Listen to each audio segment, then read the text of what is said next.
በስመ አብ ወወልድ ወመንፈስ ቅዱስ አሐዱ አምላክ። በአብ በወልድ በመንፈስ ቅዱስ አምናችሁ የእግዚአብሔር ልጆች የሆናችሁ አባቶቼ ካህናትና መነኮሳት፣ ዲያቆናት እንዲሁም ምእመናን፣ እናቶቼ ምእመናት፣ ወንድሞችና እህቶች ባሰባሰበን በልዑል እግዚአብሔር ስም እንደምን ዋላችሁ? እንደምን አመሻችሁ? እግዚአብሔር አምላክ በምሕረቱና በቸርነቱ ይህን ጾም ከጀመርን ስድስተኛው ሳምንት ላይ አድርሶናልና ለስድስተኛው ሳምንት ለገብርኄር ያደረሰን አምላክ ክብር ምስጋና ይግባው። ስለ ገብርኄር ታሪክ የተወሰነ እናውቅ እንረዳ ዘንድ እግዚአብሔር የገለጠልንን እናያለንና ለዚህም ለገብርኄር ሳምንት ወይም ዕለት እግዚአብሔር ቅድስት ቤተ ክርስቲያን ገልጾላት የምታስተላልፈውን የምትነግረንን ታሪክ ለመማር የታመነ አማኝ ማን ነው በሚል ርዕስ እናያለን። የታመነ አማኝ ማን ነው? ይህንንም ቃል በማቴዎስ ወንጌል በምዕራፍ 24 ቁጥር 45 ላይ የምናገኘው ኃይለ ቃል ነው። ጌታው አምኖ በቤተሰቦቹ ላይ የሾመው ታማኝና ብልህ አገልጋይ ማን ነው ብሎ ያስቀመጠውን ኃይለ ቃል ነው። የታመነ አማኝ ማለት አማኝ ሰው እግዚአብሔርን ቢያምንም ታማኝ ካልሆነ ችግር ነው ማለት ነው። መታመን ያስፈልጋልና እግዚአብሔርን ያመነ እግዚአብሔር ለሚለው ነገር ደግሞ የታመነ አማኝ ማን ነው የሚለውን ኃይለ ቃል አንስተን እንነጋገራለን። እንግዲህ በዚህ በዐቢይ ጾም በስድስተኛው ሳምንት ገብርኄር በማለት በመክሊት መስሎ አምላክ የገለጠልንን እውቀት ወይም ከአምላክ ተረክባ ቅድስት ቤተ ክርስቲያን የምትነግረንን የምታመሰጥርልንን እውቀት ወይም ምስጢር የምናይበት ሳምንት ነው፣ ዕለት ነው። ገብርኄር ታማኝ አገልጋይ ማለት ነው። በዚህ ሳምንት የሚዘከረው የታመነ አገልጋይ የሚወደስበት የሚሸለምበትን፣ ያልታመነ አገልጋይ ደግሞ የሚወቀስበት የሚገሰጽበትን የምናይበት ምስጢር ነው ያለው ማለት ነው። ስለዚህ የመክሊቱ መጠን በሶስት ደረጃ ቢከፈልም ላተረፉ ክርስቲያኖች ሽልማቱ አንድ አይነት ነው። በጣም የሚገርመው ይሄ ነው። የመክሊቱ መጠን በሶስት ደረጃ ነው የተከፈለው ወይም አይነት ማለት ነው።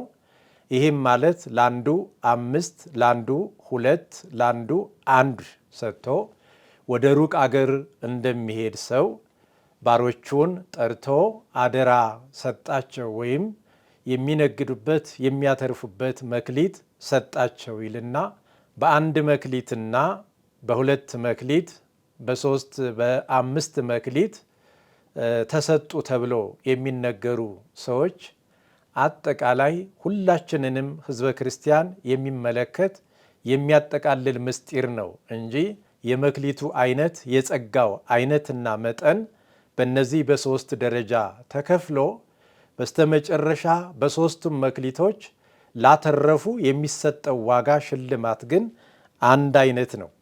እንደተለመደው ሁል ጊዜ 5 የተረከበው 5 ጨምሮ አትርፎ 10 አድርጎ እንዳስረከበ፣ 2 የተሰጠው ደግሞ 2 ጨምሮ 4 አድርጎ እንዳስረከበ፣ 1 የተሰጠው ግን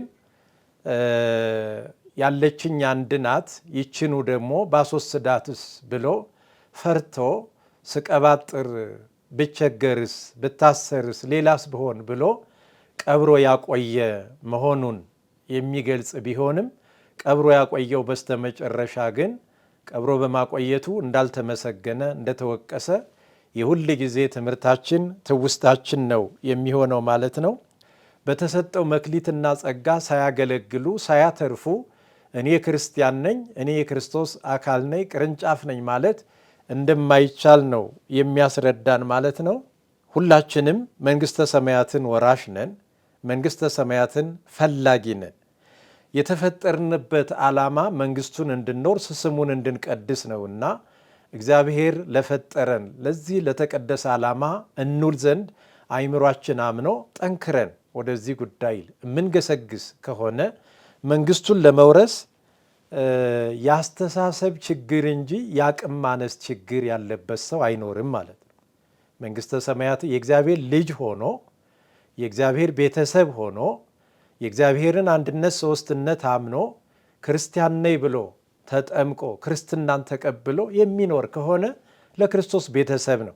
ከእንግዲህ የእግዚአብሔር ቤተሰቦች ናችሁ ብሎ ቅዱስ ጳውሎስ ኤፌሶን ላይ እንደጻፈልን ማለት ነውና ቤተሰብ ከሆነ ደግሞ ወራሾች ነንና በዚህ ዓለም ላሉ ነገሮች አቅም ማነስ ይወስናል።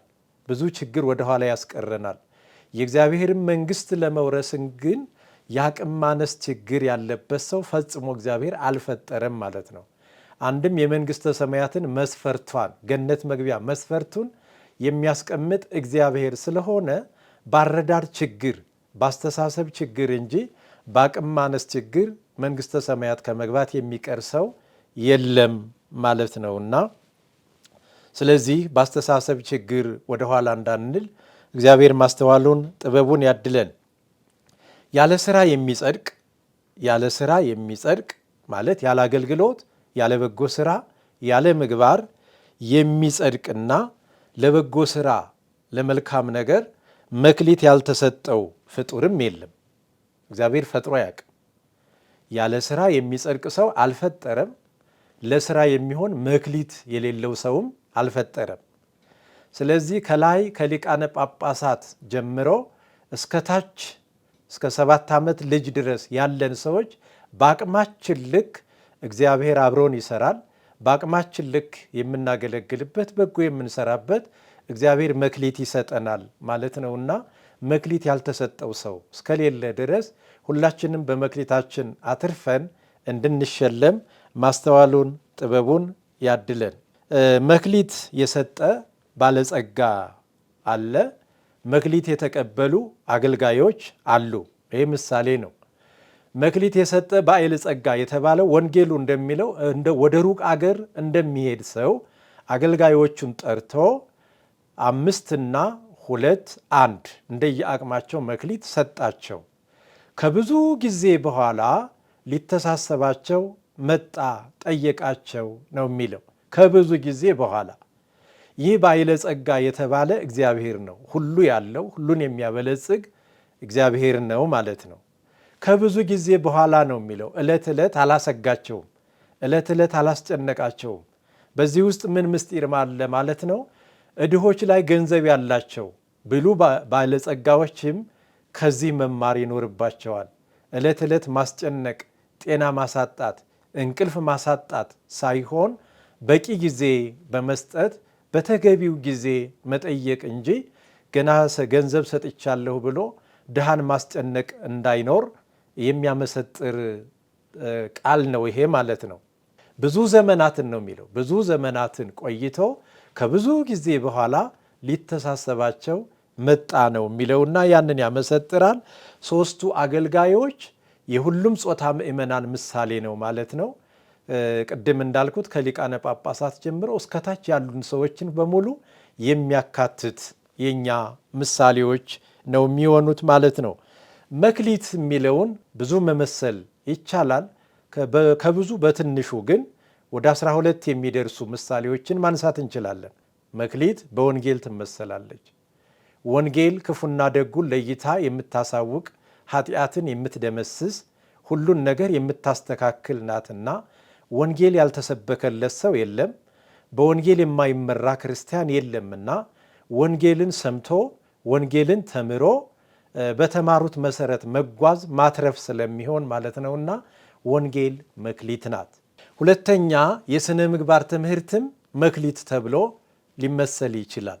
ምክንያቱም ግብረገብ የምንለው ለአንድ ክርስቲያን የእግዚአብሔር ልጅነቱን የሚያሳውቅ የእግዚአብሔር ቤተሰብነቱን የሚያሳውቅ የክርስቶስ ደቀ መዝሙር መሆኑን ሊያሳውቅ የሚችል በጎ ምግባር ምን ማድረግ እንዳለበትና ምን ማድረግ እንደሌለበት ያማረ ስራ እንዲሰራ ያማረ ሕይወት እንዲኖረው የሥነ ምግባር ትምህርት ይሰጠዋልና ስነ ምግባርም መክሊት ተብሎ ሊመሰል ይችላል ማለት ነው። 5 መክሊት የተባሉትን የ5ቱ ምግባራት ምሳሌ ማድረግም ይቻላል። 5ቱ የስሜት ሕዋሳትም የሚሆኑበት ምስጢር አለ ማለት ነው። እንደዚሁ ደግሞ 5 ምግባራት የተባሉት አሚን፣ ተስፋ፣ ፍስሐ፣ ምሕረትና ትዕግስት በመባል ይገለጻሉ ማለት ነው። 5ቱ መክሊት ብዙ ምሳሌ ያላቸው አንዱን ብቻ ለመጥቀስ ነው። አሚን ማለት ሃይማኖት ነው። ሃይማኖት መክሊት ነው። ሃይማኖት ከእግዚአብሔር የተሰጠ ነው። ሃይማኖት እግዚአብሔር የገለጠልን ነው። አንድ ጊዜ ለቅዱሳን በተሰጠች ሃይማኖት እንድትጋደሉ ጽፍላችኋለሁ እንዳለ ሐዋርያው ያዕቆብ ማለት ነው ይሁዳ። ሃይማኖት ከእግዚአብሔር የተሰጠች መክሊት ናት። ሃይማኖት የሁሉ ነገራችን ውሃ ልክ ናት። ሃይማኖት የሁሉ ነገራችን ማጣፈጫ ናት። መልካሙን ሁሉ የምንሰራው በሃይማኖት ተመስርተን ስለሆነ ማለት ነው። ስለዚህ ሃይማኖትም መክሊት ተብላ ትነገራለች እና 3ኛ መክሊት የስልጣነ ክህነት ምሳሌ ይሆናል። የስልጣነ ክህነት ምሳሌ ተደርጎ ሲመሰጠር መክሊት ሊቃነ ጳጳሳት ባለ 5 ሊባሉ ይችላሉ ማለት ነው። የሚሰጡት የአገልግሎት አይነት ኤጲስቆጶሳትን መሾም፣ ቀሳውስትን መሾም፣ ዲያቆናትን መሾም እንዲሁም ማጥበቅና ማቁረብ የመሳሰሉት 5 ስለሆኑ ሊቃነ ጳጳሳት ባለ 5 መክሊት ተብለው ሊነገሩ ይችላሉ። ሊመሰጠር ይችላል። ቀሳውስትን ደግሞ ባለ 2 መክሊት ይላል። ማጥመቅ፣ ማቁረብ ብዙ ማመስጠር ይቻላልና አንድ መክሊት የተባለው ለዲያቆን ይሰጣል ማለት ነው። ዲያቆን ቀሳውስትን መርዳት ነው ስራው እንጂ አያቆርብም አያጠምቅምና ቀሳውስትን መራዳት ከመሆኑ የተነሳ አንድ መክሊት ተብሎ ሊመሰጠር ይችላል። በዚህ ግን የሚገደብ አይደለም። አንድ መክሊት መሆኑ ሳይሆን ችግሩ ያም የተረገመው ሐካይ ሰነፍ የተባለው መክሊት አነሰኝ ብሎ አጉረምርሞ አይደለም፣ በዛው በተሰጠው ባለመስራቱ ስለሆነ ይሄም አንድ መክሊት የሚባለው ዲያቆናት ላይ ብቻ የሚያነጻጽር አይደለም ማለት። ስጋዊ ሀብት ማለት ሰፊ ነው። በጣም ብዙ ነገር አለ። በዚህ ምድር ላይ ሀብት ንብረት ያላቸው ገንዘብ ያላቸው ብዙ ሰዎች አሉ። ከሌላው በተሻለ መልኩ ከፍ ከፍ ብለው የሚታዩ እግዚአብሔር የሰጣቸው እግዚአብሔር የለገሳቸው ከፍ ከፍ ያደረጋቸው አሉ። ይህን ሀብታቸውን የራሳቸውን ፈቃድ ብቻ የሚፈጽሙበት ሳይሆን እግዚአብሔር በድሆች ላይ እንደሾማቸው በሌሎች ላይ እንደሾማቸው ለሌሎች እንዲያከፋፍሉለት ለሌሎች እንዲረዱለት ያደረገው ለእግዚአብሔር የሥራ ተሳታፊ ሆነው ተራዳኢ ሆነው ከእግዚአብሔር ጋር ስራ እንዲሰሩ ስለሆነ ባላቸው ሀብት የሌላቸውን መለገስ ይኖርባቸዋል። እውቀት ለሌለው እውቀት ይሰጣሉ፣ ገንዘብ ለሌለው ገንዘብ ይሰጣሉ፣ ጉልበት ለሌለው ጉልበት፣ ብዙ ነገሮችን ያደርጋሉና ይህን ማድረግ ከቻሉ ያተርፋሉ ማለት ነው። ቅድም ስነ ምግባር ብለን ነበርና አንድ መክሊት መልካም ስነ ምግባር ለሌለው ሰው ሀብት ኃጢአት መስሪያ ነው የሚሆነው፣ መኩሪያ ነው የሚሆነው፣ ትዕቢት ነው የሚሆነው፣ ሀገር ማጥፊያም ነው የሚሆነው፣ ሰው ማጥፊያም ነው የሚሆነው ማለት ነው። ስነ ምግባር ላለው ሰው ደግሞ ሀብት ችግረኞችን መርጃ ነው የሚሆነው፣ ሀገርን መርጃ ነው የሚሆነው። ከቤተሰብ ጀምሮ ሌሎችን ሁሉ ውበት የሚሰጥ የሚያሳምር የሚያለማ ነው የሚሆነውና ሀብት በራሱ መክሊት ነው ማለት ነው። ሀብት ሲባል ብዙ ነው። የማስታረቅ ጸጋ ሀብት ነው። የመምከር ጸጋ ሀብት ነው። ሌሎችም ብዙ ዕደ ጥበባት አሉ። ጽሕፈት፣ ድጉሳት፣ ህንፃ፣ ስራ፣ ሕክምና፣ የምህንድስና እንዲህ ብለን የምንገልጸው በጣም ብዙ ጥበብ ያላቸው ሰዎች አሉ። ተምረው የሚያገኙት ቢሆንም ጸጋቸው ሆኖ ያስፋፉት ያሳደጉት ማለት ነው። በዚህም ውስጥ ስራ እንዲሰሩበት ነው ባሉት በዛው እጃቸው ላይ ባለው እውቀታቸው ቤተ ክርስቲያንን ያግዛሉ፣ ችግረኛን ያግዛሉ። ሌሎች ለዚህ ያልበቁ ለዚህ ያልደረሱ ለዚህ ያልታደሉ ሰዎችን ሁሉ ያግዛሉ እንጂ የራሳቸውን ፍላጎት ብቻ እያሟሉ ሌላውን የሚረሱት ከሆነ አላተረፉበትም፣ ቀበሩት ያሰኛል ማለት ነውና ስለዚህ ስጋዊ እውቀትም መክሊት ነው።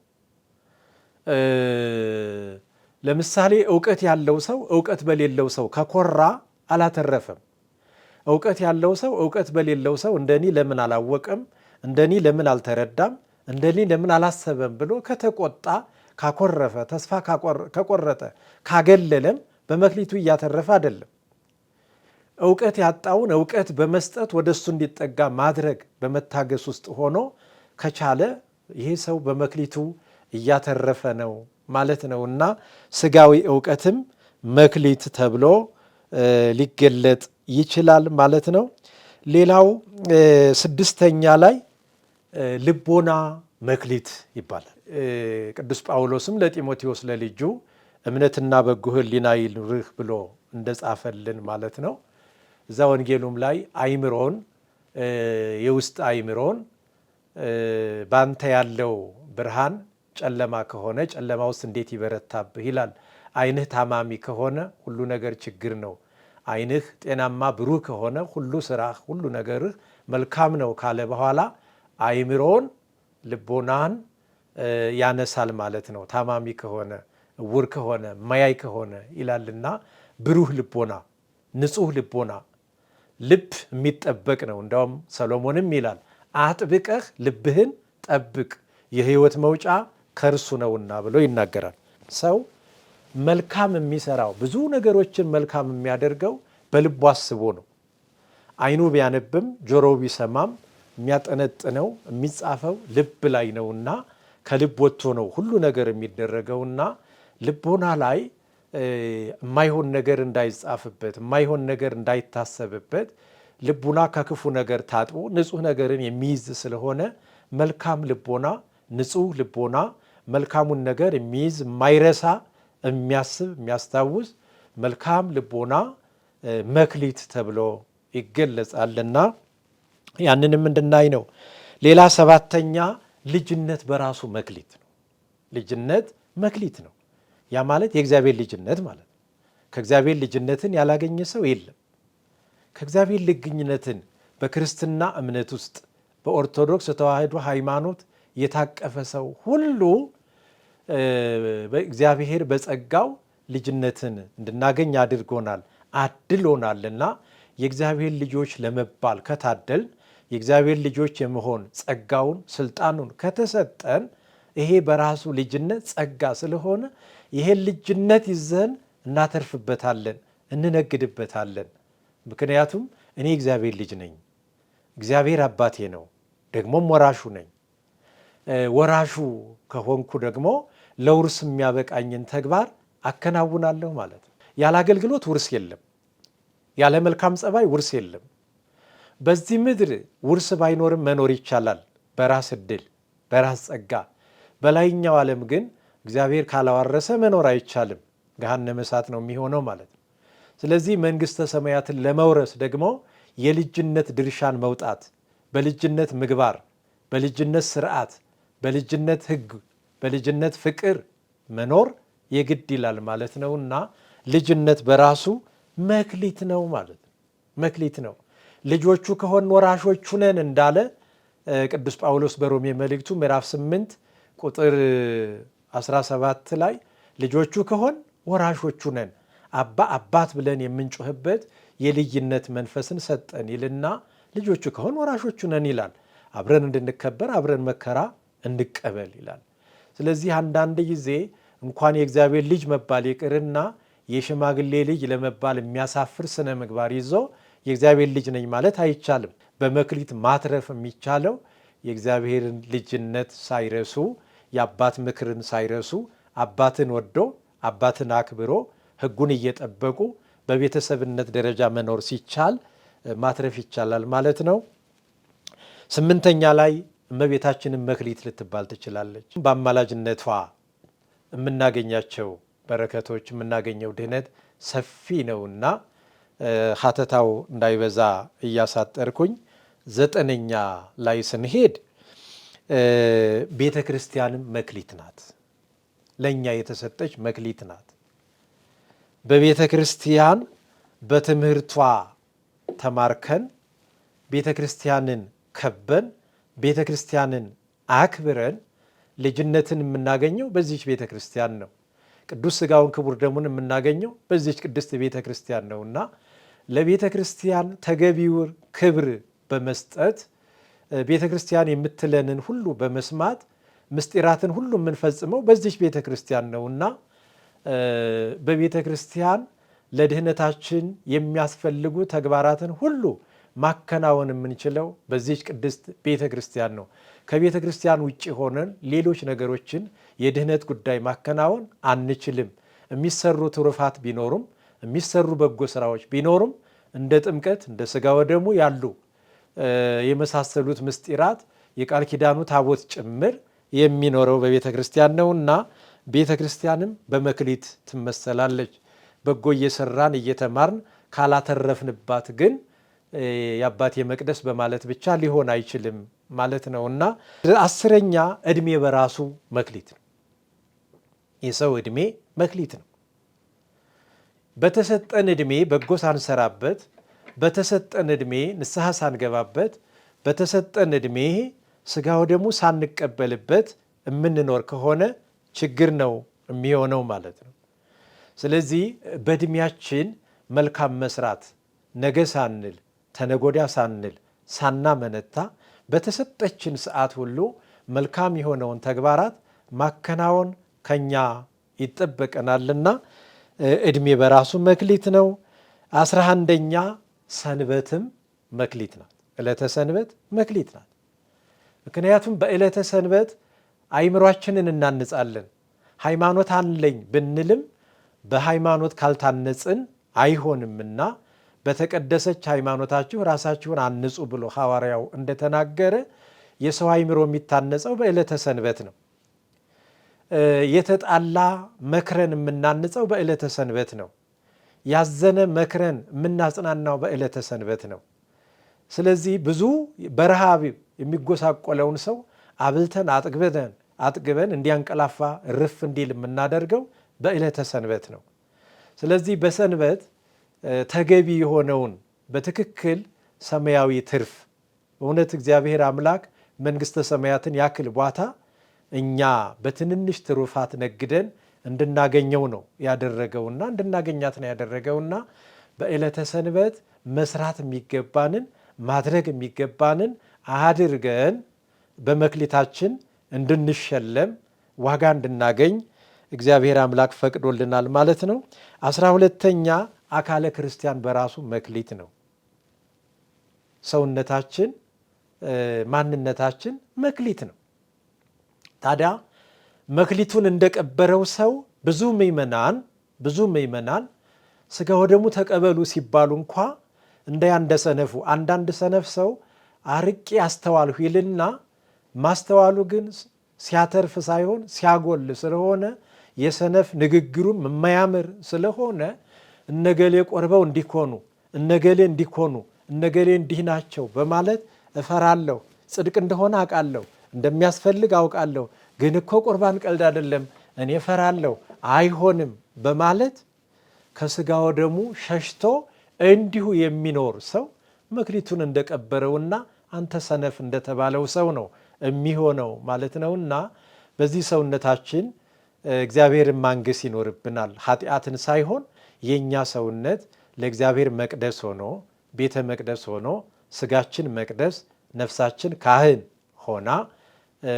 የምንኖርበት ስለሆነ በዚህ ሰውነታችን ማድረግ የሚገባንን መስራት የሚገባንን ሰርተን ከኃጢአት ርቀን ንስሐ ገብተን ቅዱስ ሥጋውን ክቡር ደሙን ተቀብለን የምንኖር ከሆነ በመክሊታችን አትርፈናል ማለት ይቻላል ማለት ነውና እግዚአብሔር አምላካችን በዚህ በገብርኄር የሚያስተምረን ይሄንን ነው።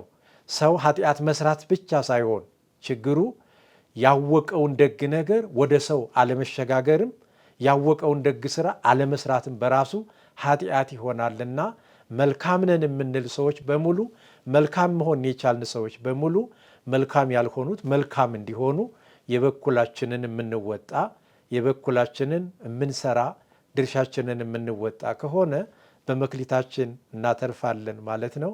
እያንዳንዱን እንደ ስራው እከፍል ዘንድ ዋጋዬ ከኔ ጋራ አለ ብሏልና እግዚአብሔር አምላካችን።